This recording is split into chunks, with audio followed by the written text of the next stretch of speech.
আসসালামু আলাইকুম সবাইকে।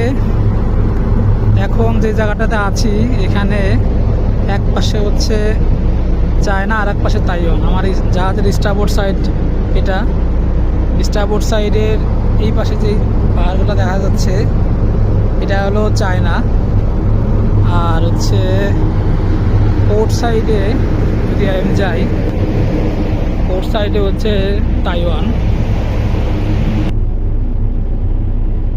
পোর্ট সাইডে যে পাহাড়গুলো দেখা যাচ্ছে ওই যে দূরে,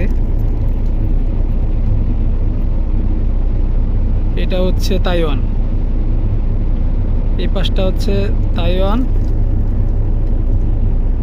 তাই এখানে মাঝে মধ্যে চায়না আর তাইওয়ান দুই দেশেরই নেটওয়ার্ক পাওয়া যায়।